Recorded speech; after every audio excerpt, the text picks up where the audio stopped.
For almost a century, the auto industry has followed a simple rule: when everyone moves in one direction, you either keep up or get left behind. And right now, the entire world seems to be moving toward electric vehicles. Governments are investing billions. Automakers are racing to build better batteries. Charging stations are appearing everywhere. From the outside, it looks like the future has already been decided. But behind closed doors, one company has been asking a dangerous question. What if everyone is chasing the wrong answer? That company is Honda. And what's surprising isn't that Honda has doubts about the electric future. It's that they've spent years quietly building an alternative. Not a better battery, not a faster charger, something far more ambitious. A technology many experts wrote off years ago. A technology that already failed once. The strange part is that Honda never stopped believing in it. At first, almost nobody noticed. While headlines focused on electric cars, breaking sales records, and billion-dollar battery factories rising across the globe, Honda kept working on a project that seemed completely out of step with the rest of the industry. There were no flashy announcements, no promises about dominating the future, just years of development, hidden in the background. And the reason they stayed so quiet becomes much more interesting. Once you understand where Honda came from, long before Honda became one of the largest automakers on Earth, it was the dream of a man who hated being told something couldn't be done. Soichiro Honda wasn't born into wealth. He wasn't surrounded by powerful investors. He grew up with oil-stained hands, fixing machines and taking apart engines, simply because he wanted to know how they worked. Most people see Honda today as a giant corporation, but the company was built on a much simpler idea. If a problem exists, there has to be a better solution. That mindset helped Honda survive disasters that would have destroyed many businesses. Factories were damaged. Markets collapsed. Entire industries changed. Yet somehow, Honda kept adapting. Again and again, they succeeded by refusing to follow the obvious path. And that's exactly what makes their current decision so unusual. Because if any company could have joined the electric revolution without hesitation, it was Honda. The numbers certainly suggested they should. Electric vehicles were becoming the center of the automotive world. Consumers loved them. Governments encouraged them. Investors poured money into them. Every major manufacturer was fighting for a bigger piece of the EV market. From a distance, it looked like the perfect solution. But Honda's engineers kept seeing something that bothered them. Not today, not tomorrow, but 10 years from now. The concerns weren't obvious at first. Electric vehicles were cleaner on the road. They were quieter. Battery technology improved every year. Yet, beneath that success, difficult questions remained unanswered. Where would all the battery materials come from? Could power grids handle millions of vehicles charging simultaneously? What happens when hundreds of millions of batteries eventually reach the end of their lives? These weren't problems that would stop EVs from growing, but they were problems that could become impossible to ignore. Later, Honda wasn't the only company.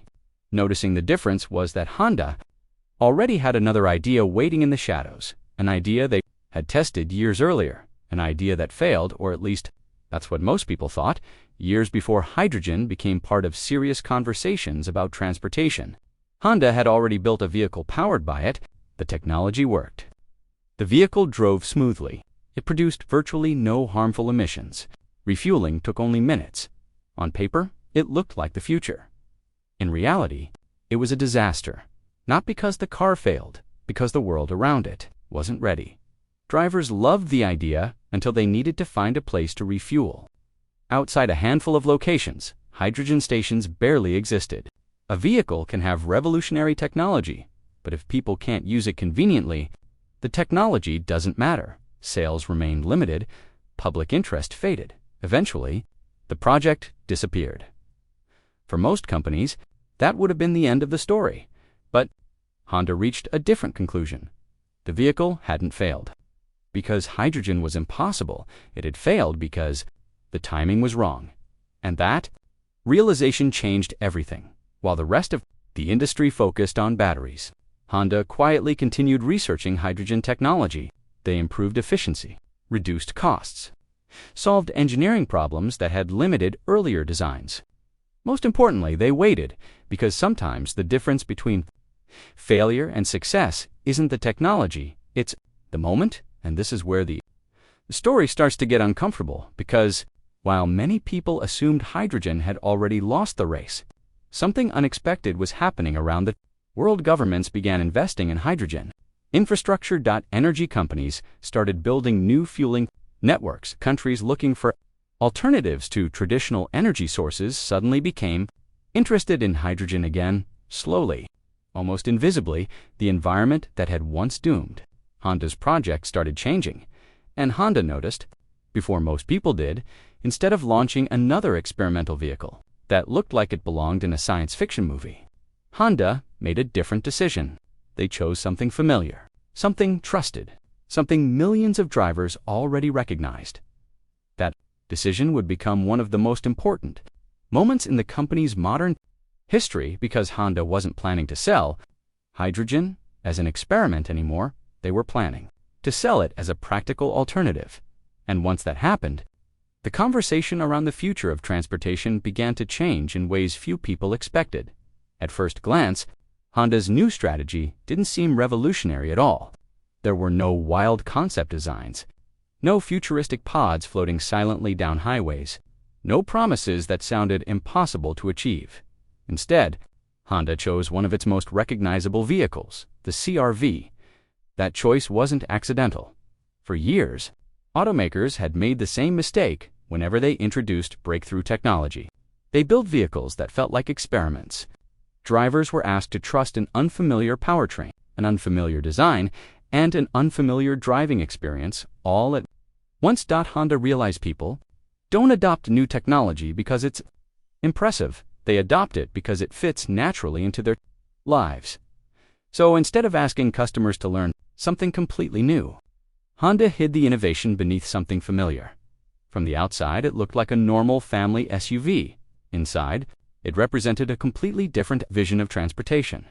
The idea was surprisingly simple. Rather than storing massive amounts of electricity inside a giant battery, the vehicle would carry hydrogen. Inside the fuel cell system, hydrogen would combine with oxygen from the air and generate electricity instantly as the car moved. No gasoline, no traditional engine, no tailpipe pollution. The only byproduct was water vapor. For many people, that sounded almost too good to be true. But the real surprise wasn't how clean it was. It was how practical it could become. A typical electric vehicle owner plans around charging. Long trips often require calculating where charging stations are located and how much time will be spent waiting. Most drivers accept that inconvenience because it's part of the experience. Honda wondered if people would still accept it if another option existed. Imagine stopping at a fueling station 3 minutes later. You're back on the road, not 30 minutes, not an hour, 3 minutes. That single difference changes how people think about transportation. And Honda knew it, but this only matters once you see what happened. Next, because the biggest obstacle to hydrogen was never the vehicle itself. It was everything surrounding it. A car is only as useful as the infrastructure supporting it.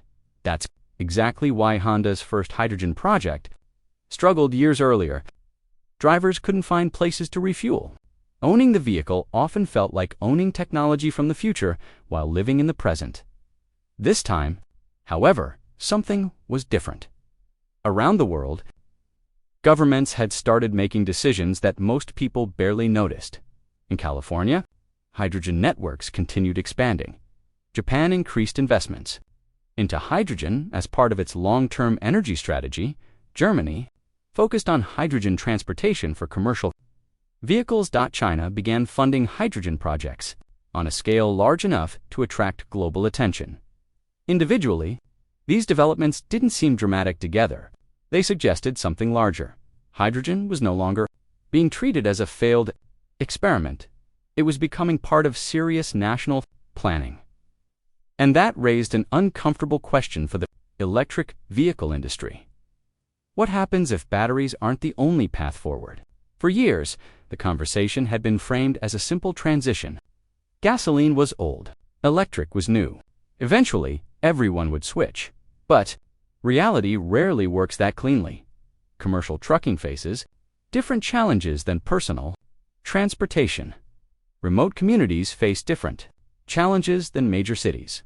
Countries with unstable power grids face different challenges than regions with abundant electricity. A solution that works perfectly in one place may struggle somewhere. Else Honda wasn't trying to prove electric vehicles were wrong. They were suggesting something much more disruptive. There isn't one future. Maybe there are several. That idea changes everything. BOE, because once multiple technologies compete, assumptions start breaking down suddenly. Charging speed matters, infrastructure costs matter, resource availability matters. The answer may depend on something much bigger than cars, because beneath all the discussions about batteries, charging stations, and hydrogen tanks lies a battle most drivers never see, a battle over energy itself. For more than 100 years, transportation has depended on a simple system. Fuel is produced somewhere, shipped somewhere else, and eventually pumped into a vehicle. Electric vehicles changed that equation. Suddenly, cars became connected to power grids. At first, that sounded like an advantage. But as EV adoption accelerated, another reality began emerging. Power demand was rising faster than many regions expected. Every new electric vehicle added another load to the grid. Every fast charging station required enormous amounts of electricity. Every expansion of the EV market increased pressure on infrastructure that was often decades old. Most days, nobody notices. Flip a switch, and the lights turn on. Plug in a charger, and electricity flows. Simple, until demand starts growing faster than supply. In some regions, energy planners began asking difficult questions. What happens when millions more vehicles need electricity every night? How much new infrastructure will be required? How quickly can power generation expand? The answers weren't always clear, and that's where hydrogen started attracting attention beyond transportation. Because hydrogen isn't just a vehicle fuel, it's an energy carrier, a way to store energy generated from other sources. That distinction sounds technical, but its implications are enormous. Imagine a windy day when renewable energy production exceeds demand. Normally, much of that excess energy can be difficult to store efficiently. Hydrogen offers another option. Use surplus electricity to produce hydrogen, store it, transport it, use it later when needed. Suddenly, hydrogen isn't competing with renewable energy, it's supporting it. And this is where Honda's vision becomes much larger than a single SUV. The company isn't simply building another vehicle, they're preparing for a future where transportation, energy storage, and infrastructure become deeply connected, a future where flexibility matters more than choosing a single winner. That's why Honda continues investing despite uncertainty, because they aren't betting on today's market, they're betting on tomorrow's problems. And history suggests that's often where major opportunities emerge. Think about how many technologies initially looked unnecessary. Smartphones, the internet, GPS navigation. At first, each solved problems most people weren't actively thinking about. Then conditions changed. Suddenly, those solutions became essential. Hydrogen may never follow the same path, but Honda appears convinced that dismissing it entirely would be a mistake, especially because one lesson keeps repeating throughout automotive history. The future rarely arrives exactly as predicted. Few experts predicted the speed of EV adoption. Few predicted how quickly battery technology would improve, and few predicted how dramatically consumer preferences would shift. The next surprise may already be taking shape, quietly, gradually, almost invisibly, exactly the way major changes often begin. Meanwhile, Honda keeps expanding partnerships, keeps improving fuel cell technology, keeps refining systems that most consumers haven't even experienced yet. Not because success is guaranteed, but because standing still guarantees something else. Irrelevant. And perhaps that's the most important part of this story. Honda isn't acting like a company that knows the future. They're acting like a company preparing for multiple futures. There's a difference. One approach assumes certainty. The other prepares for uncertainty. In an industry where billions of dollars can be lost by making the wrong prediction, that distinction matters a lot. Today, most people still associate the future of transportation with electric vehicles. That perception makes sense. EV sales continue growing. Charging networks continue expanding. Battery technology continues improving. None of that is changing anytime soon. But beneath that momentum, another story is unfolding. A quieter story. One that receives far less attention. one where hydrogen is slowly moving from theory to infrastructure, from experiments to products, and from possibility to reality. Will it happen fast enough? Nobody knows. Will consumers embrace it? Nobody knows. Will hydrogen eventually become a major part of transportation? Again, nobody knows. And maybe that's exactly why this story matters. Because the most important technological revolutions rarely announce themselves when they begin. They start as questions. Questions that sound unlikely, questions most people ignore. Questions that seem impossible until suddenly they aren't. Years ago, people asked whether electric vehicles could ever challenge gasoline cars. Today, that question sounds almost outdated. Now, another question is waiting in its place. Not whether hydrogen can replace electric vehicles. Not whether Honda can defeat Tesla. Not whether one technology will destroy another. The real question is much simpler. What if the future of transportation isn't a straight line at all? What if, while the world focused on choosing a single winner, the companies that survive are the ones building multiple paths forward? And if that's true, Honda's biggest innovation may not be its hydrogen technology. It may be the decision to keep believing in an idea long after everyone else stopped paying attention. And yet, even if Honda is right, there is one final obstacle that technology alone cannot solve. Trust. History is filled with brilliant inventions that failed not because they were flawed, but because people simply weren't ready for them. The first electric cars existed long before Tesla. The first smartphones appeared years before the iPhone. Even the internet spent decades as a niche technology before becoming part of daily life. Innovation isn't just about building something that works. It's about convincing millions of people to change their habits, and that is far harder. Imagine you're an average driver. You've spent years hearing about electric vehicles. You've watched charging stations appear in parking lots. You've seen neighbors buy EVs. You've heard politicians talk about electrification. Then one day, someone tells you there's another option, a vehicle powered by hydrogen. A fuel most people have never used, a technology many barely understand. Even if the technology is excellent, a question immediately appears. Why should I trust it? Honda knows that question is coming. That's why their strategy isn't centered around flashy promises. It's centered around familiarity. The CR-V wasn't chosen by accident. Millions of people already know it. Families trust it. Drivers understand it.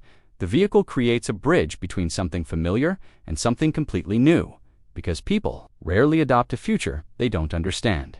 They adopt a future that feels safe, and Honda is betting that familiarity may become one of hydrogen's greatest advantages. But trust isn't only about consumers. It's also about governments, investors, energy companies, infrastructure providers. Every one of them must decide whether hydrogen deserves long-term commitment. That commitment requires billions of dollars, years of planning, and enormous patience.